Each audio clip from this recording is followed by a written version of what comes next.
Hello everyone, welcome back to my Rise with Rasadna channel, and today I am going to share that how I make my notes. So without wasting any time, let's get into the video. Since I was kind of talking, I thought why not to share my note making technique with you. There are some technique that actually help me to stay organized and score well in exam. So whether you are in college, in school, or preparing for a competitive exam, this video will help you. Let me take you through exactly how I prepare my notes. Let's start. We will use these sticky notes to find out the perfect chapter, that specific chapter. Like आता इथे number सिस्टीमचा chapter आहे, so मी इथे एक sticky note stick केली आहे so that I can easily find out the chapter. So for in maths you don't have to write all the sums, one by one concepts लिखने हैं, क्या क्या फॉर्मूलेज है, क्या क्या रूल्स होते हैं, वो सब कॉन्सेप्ट्स में लिखना है. And then you can add one example of that which is you can't recognise और अंडरस्टँड. तुम्ही रिवाइज करणार तेव्हा तुम्हाला ते प्रॉपरली ऑल कॉन्सेप्ट सगळं रिवाइज करू शकता. And then you can turn into actual questions. So इथे बघू शकता तुम्ही की मी इथे रूल्स लिहिलेले आहेत, like unit digit multiply by unit digit आणि हायलाईट केलेलं आहे, so that I can easily find out which are the rules and what is the topic. इकडे पण सेम मी कोणत्या कोणत्या कोणत्या युनिटसाठी, कोणत्या पॉवरसाठी काय रूल्स आहेत ते सगळे इथे नोट डाऊन केले. आणि plus example, if I don't understand the rule exactly, त्यासाठी मी एक एक्झाम्पल पण ॲड केलं आहे, so that I can easily understand it. इथे पण सेम हायलाईट केलं, जे हायलाईट मेन आहेत त्यांना हायलाईट केलं आहे, जे मी विसरू शकते फॉर ऑल द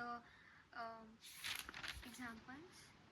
हे मी आणि जेव्हा एक्स्ट्रीमली इम्पॉर्टंट पॉईंट असतो तेव्हा you have to do something like this, so that you can focus on this. Actually writing मी फक्त एकच एक्झाम्पल लिहिलं आहे प्रत्येक कॉन्सेप्टचं. सो मी जेव्हा पण प्रॅक्टिस करेल तेव्हा मी if I stuck into some question, so I can easily find out the answers and the steps. You don't have to write all the steps in concept. Like you just have to write a small trick to find out odd factors, how to find out even factors, how to find out the sum of factor, how to find out the product of factor. These are the subtype of one topic. आणि हे मिसेलिनियसमध्ये असे topics, असे questions जे या टॉपिक्समध्ये कुठेच नव्हते. So हे असे क्वेश्चन्स मी इथे राईट डाऊन केलेले आहेत. क्वेश्चन्स आहेत त्यांना स्टार केलेला आहे मी.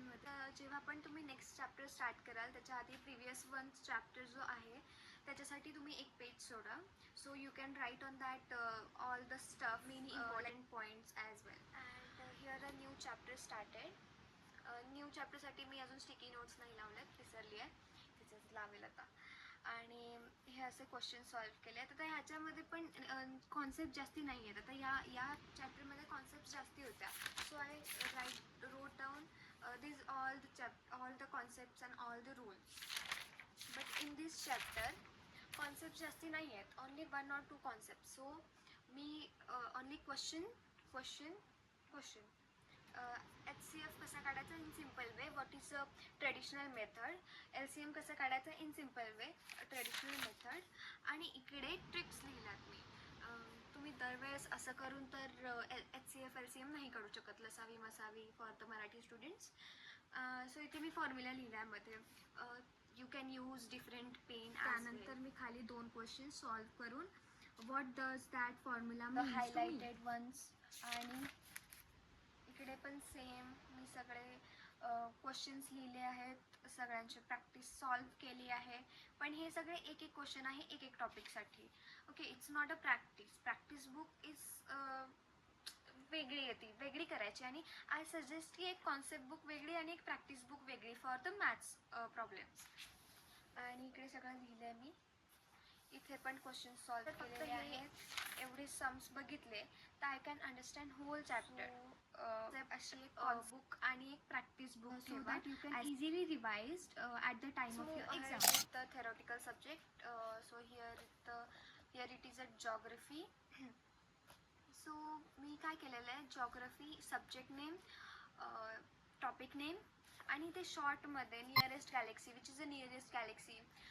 आय थॉट की हा इम्पॉर्टंट क्वेश्चन आहे, येऊ शकतो. Small details, so I wrote in this cloud form, so I can read it and understand it and remember. याचा अर्थ काय, हे असे सगळे सब पॉईंट्स लिहिले आहेत. हबल्स लॉ म्हणजे काय, मिल्की वे एक टॉपिक आहे, त्याला अजून काय काय रिलेटेड टॉपिक्स आहेत ते लिहिले आहेत नोट्स.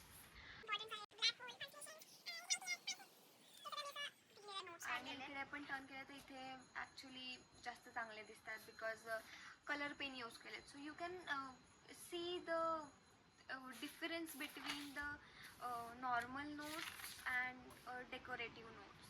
म्हणजे तुम्ही असे पण करू शकता जर तुमच्याकडे नाही आहे जास्ती टाईम, एकच पेन आहे और समहाऊ तुमच्याकडे टाईम नाही आहे पेन चेंज करायला.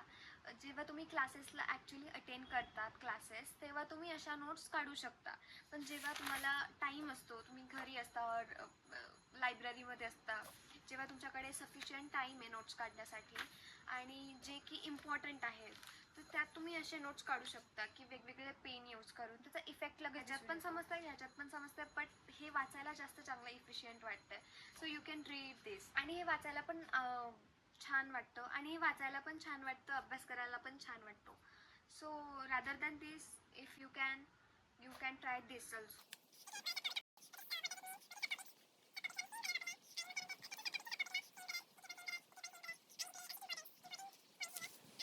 कॉन्टिनेंटला एक तोच कलर यूज केला. लाईक तुमच्याकडे ॲटलिस्ट 2 किंवा 3 जरी पेन असतील ना, लाईक ब्लॅक, रेड आणि blue, so you can only they are divided in 3 parts: ancient history, medieval आणि मॉडर्न.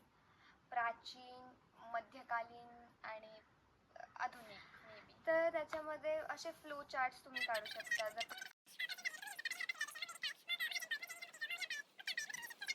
डायग्राम्स काढली आहे, काही ठिकाणी diagrams are important, so that तुम्हाला सगळं काही पॅरेग्राफमध्ये लिहायची काहीच गरज नाही आहे. तुम्ही जस्ट डायग्राम थ्रू अंडरस्टँड करू शकता. डायग्राम्स काढल्यात, इथे पण मेन पॉईंट्सला हायलाईट केले आहेत, डिफरंट पेन यूज केले आहेत, मेन पॉईंट्सला क्लाउड फॉर्ममध्ये ठेवलं आहे. या टॉपिकमध्ये this is a very important point, so I highlight this one.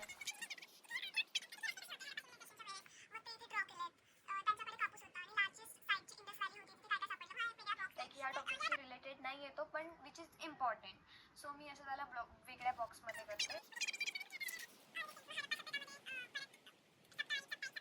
मध्ये असे 2 पार्ट्स केले, जिथे पण तुम्हाला 2 किंवा 3 किंवा याचे सब टाईप आहेत 5, तर तुम्ही हे असे करू शकता, फ्लो चार्ट किंवा ट्री डायग्राम. एकच उद्देश आहे नोट्स काढायचा की you can easily understand while you are revising for the एक्झामच्या वेळेस. सगळं काही रिवाईज नाही करू शकत ज्याचे तुम्ही सगळं भरभरून पॅरेग्राफ लिहिलेत, मग तुम्ही बुक्सच वाचा ना. त्यापेक्षा नोट्स का काढतो, तर आपण आपल्याला कमी वेळात जास्त माहिती मिळवता येईल.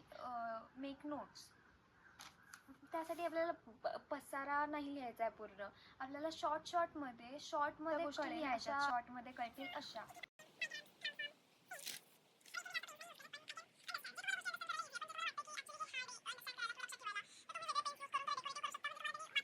आणि हिस्ट्री, जॉग्रफी अशा गोष्टी आहेत की ज्या बदलत नाहीत. आता मॅथ्ससाठी तुम्हाला प्रत्येक क्वेश्चनला प्रत्येक वेगळा कॉन्सेप्ट यूज करू शकतो, पण हिस्ट्री, जॉग्रफी असं आहे ज्याच्या नोट्स काढणं एकदम तुम्ही लिहिलं, वाचलं, डायरेक्ट एक्झामच्या वेळेस जरी वाचलं तरी no problem.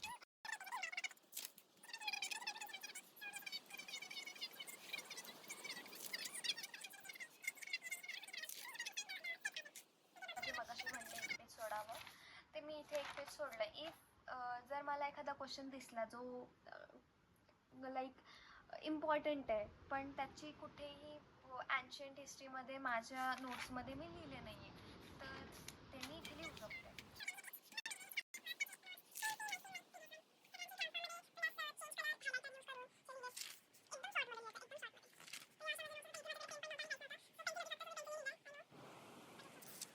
That's it for today. कसा वाटला व्हिडिओ नक्की सांगा, आणि लेट मी नो जर तुम्हाला अजून काही स्टडी हॅक्स शिकायचे असतील तर कमेंट इट डाऊन. मी नक्की त्याच्यावरती व्हिडिओ बनवेल. आणि all the best for your exam. Okay, bye, stay tune.